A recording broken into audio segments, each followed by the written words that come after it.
A new year and a new focus at Chandwell.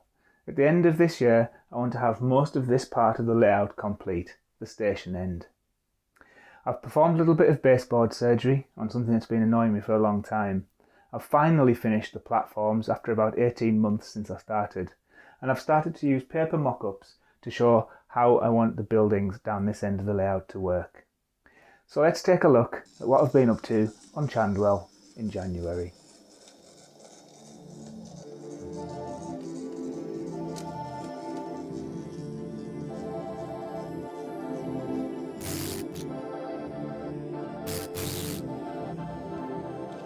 So almost 18 months after starting these platforms, I thought it was about time to finish them off.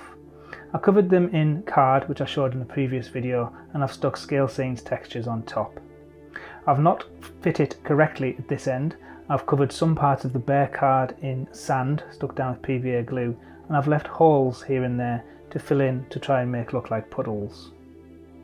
I'm not entirely sure how well this is going to work, but I took some colours, black and white to make a grey, added a bit of blue and purple to try and get a colour match for the tarmac, a little bit darker, and I've painted it over the dry sand. To stick down the tops once they're covered in the textures, I just used normal PVA glue. I started out using my fine tip applicator, but it did get a little bit too tedious, so I started slapping it on in the end with a glue stick that you'd get in a primary school. The benefit of using PVA is that it stays wet for quite a while, so you do get quite a lot of time into which to wiggle it to get it into exactly the right position. I'm using my longest coaches, the thinking being that because of the overhangs on the curves, if these ones go past, everything else will. I'm a little bit sad that I got it a little bit too wide in places, but it is possible to file it off if it does foul the coaches. But in the end it does work. The clearances are quite slim in places. Reach into the cupboard underneath the station, pull out some tins and plonk them on top. It's a great way of weighing it down. I'll leave these on here for a couple of hours, although in this case I left them overnight so I can be sure that the platform is fully stuck down when I get up in the morning. For the edging, I'm using the edging strips from the Scalescenes kit. These are really easy to use. You just cut out the strips, score them before you cut them out, and fold them so you've got a nice crisp edge, and that will then allow you to fit it around the edge of the platform. Because there's a curve at the end, I cut out little snippets of the edges almost to the middle, and that lets it curve round quite nicely. It's very easy to do. You don't need to put out individual bits, just cut these little snippets and it curves round nicely. As ever, I use normal PVA glue applied from my fine tip applicator and then just very gently fold it on along the edge that I've already folded in place. You'll see that I was resting it on my phone. That's a brilliant way to keep it up off the mat so that you've got space to do the folding. Once that's on and smoothed out, simply flip it over and start applying it on the other side. Fold it tightly round and then you're done. You can add books on top of your tins if you really want an extra heavy weight. I cut out a template for the station concourse end just out of some normal 1mm card, and then just using a glue stick I covered this with the Scalescenes paving texture. If you've watched my videos before, you'll know that I varnish everything I do. I use AK Interactive matte varnish. It's nice and thick, it goes on with the brush, and I put 2 coats of that on. Once that's dry, I'll leave 12 hours between coats. I use AK Interactive Ultra Matte Varnish, and it really does bed everything down really nicely. I dust everything with Humbrol weathering powder in between coats 1 and 2 as well. You sometimes get a blemish like this, but in my experience they always disappear again when the varnish is dried. I did get these unusual blemishes down on the concourse end though, and I've never had these before. I don't know what's happened here. It's almost like the varnish hasn't taken onto the paper and it's also moved aside the weathering powder from it. It's not a PVA stain because I get PVA stains everywhere and they cover up nicely. I maybe dropped Oohoo or something on it when I wasn't really paying attention, so I'm just glad it's happened in somewhere where you won't really notice. For the puddles, I took anywhere where the surface of the card was still showing through, although painted, and started just painting on very, very gently Ronseal Gloss Varnish. It's the same varnish that I used for the surface of the river, and it does dry with a lovely glossy finish. You need to be very careful to make it look as though the water was within the recess and not going over the tops of anything. Once it's dried, I'm really pleased with how it's worked. I put on about 4 coats It's a little bit bumpy, it's not as smooth as I would have liked, but the way it catches the light, especially on this back platform, really does look like puddles on dirty, old, decaying tarmac. I'm really pleased with how it's worked out. I'm glad I didn't go over the top and put too many puddles on, but I think it's quite subtle and it works really nicely, so I'm pleased with that. So just when I thought I'd finished, I watched the latest video from John Warner's Piccadilly N-gauge model layout, and he said that his class 142 was the widest of his trains and it fouled his platforms. I hadn't even tested with my 142. When I did test it, it did indeed foul this bit that I was already a little bit unhappy with being too thick. So it was out with the file and I shaved off a little bit of the width, and thankfully the 142 now passes down and back perfectly. So thank you, John.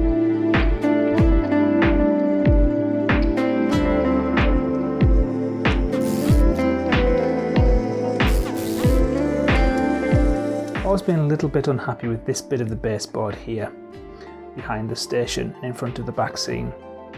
The reason being is we've got the high street down at this level, and then it extends up onto the track level alongside, but I haven't left enough space to get a decent shaped hill in. This is going to be far too steep.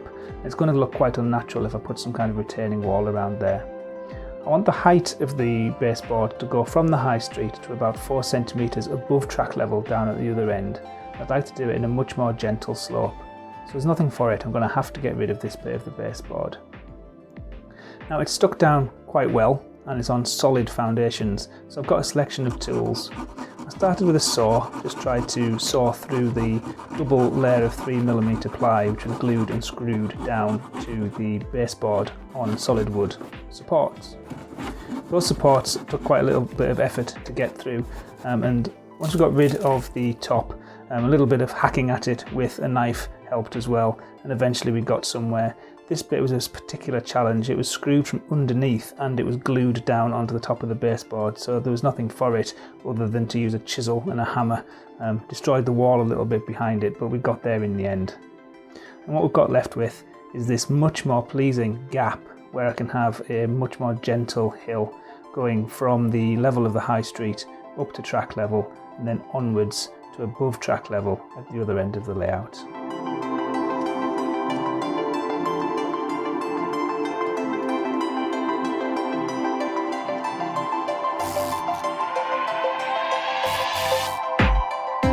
If you watched my last monthly update in December, you'll know that I didn't know what to call the river that runs through Chandwell, and I asked for your suggestions.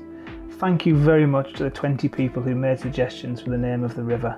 As promised, I put them all in a hat and a very important person picked a winner out for me, and so the river in Chandwell is now called the Chander. Thank you very much, Derek Mace, for suggesting that. I think it's a great name for the river that goes through Chandwell. So I can now go to the master map of Chandwell. We can change the TBC to Chander, and there we are. The river in Chandwell will now forever be known as the Chander. So thank you very much for that.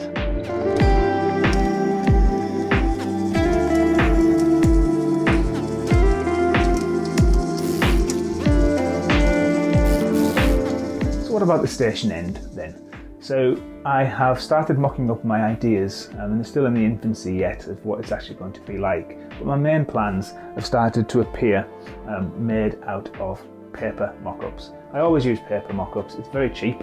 All it is just little bits of paper folded in 3. Doesn't even have the back on. It's very simple to do, and it helps make sure that your ideas are right. So my main plans are this. So I'm going to have possibly a disused track looking as though it comes from the station throat and goes behind the buildings at the back. My thinking there is I want to give the impression that there was much more to Chandwell station area, and some kind of massive goods facilities behind a set of warehouses back in the day, but the track is being lifted. So the challenge with that is how I go about getting it to look like the track used to go behind these buildings and not just hit the back scene. So I need to think about that. My other option is also this back track. Now none of the ground is level in Chandwell. We've got it from the river level up towards Baker's Hill, and we've got it from the river level up towards the station. The ground is around about track level here. So I want to make it look as though it goes up beyond track track level towards this way. And that is an ideal opportunity to make it look as though these two tracks at the back used to go past the station under a bridge under the street. That'll give me quite an interesting opportunity to model a bridge with the tracks truncated and just kind of disused space behind. So I'm thinking of doing that as well, although I haven't quite decided. The main focus is this warehouse. This is going to be a very long warehouse. There's about 120 windows in this, so it's going to be quite a lot of cutting. I'm going to base this on a couple that I've seen in Bradford, where they only have parts of the roof in place. Parts of the roof are missing, the window frames are missing, it's all graffiti inside, it's very grotty, it's very run down, it's obviously disused. So I quite like the idea of doing that. We're going to have the station buildings and a street at the back. We're going to have some steps in the far corner, giving the impression that they're coming down from road level down to warehouse level. A nice kind of grotty set of steps, quite appeals. And then we're going to have the back of the station on the concourse. And we're going to have some kind of overall roof, which I'm going to base on one near me at Ilkley, which in the 90s was very dilapidated and a little bit depressing looking. So it's perfect for Chandwell. Once all that's in place, there will be some station buildings at the front. So that is my current plan. Here's a look at how I made the paper mock-ups if you're interested. And like I said, it's a very cheap way of trying out your ideas and seeing things in 3D on the layout so you know whether things are going to work.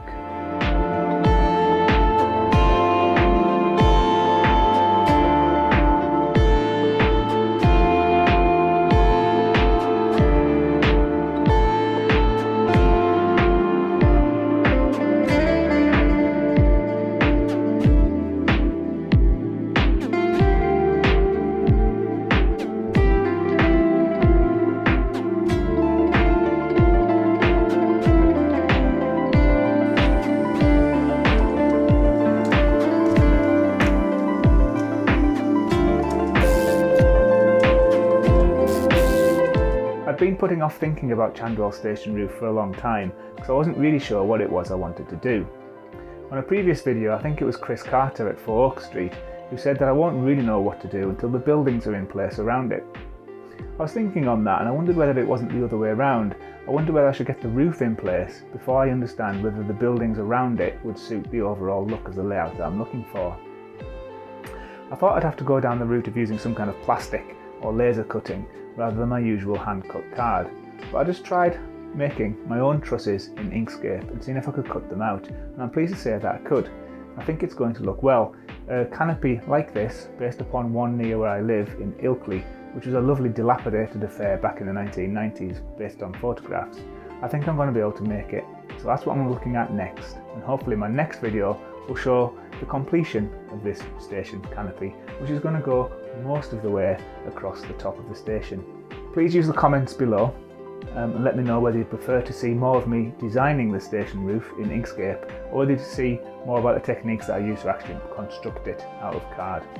If you don't want to miss that video of the construction of the roof and you haven't already, please consider subscribing by pressing the Class 47 logo just there. And if you press the bell as well, you'll get a notification when that video goes up. So until then, thank you for watching and I'll see you next time.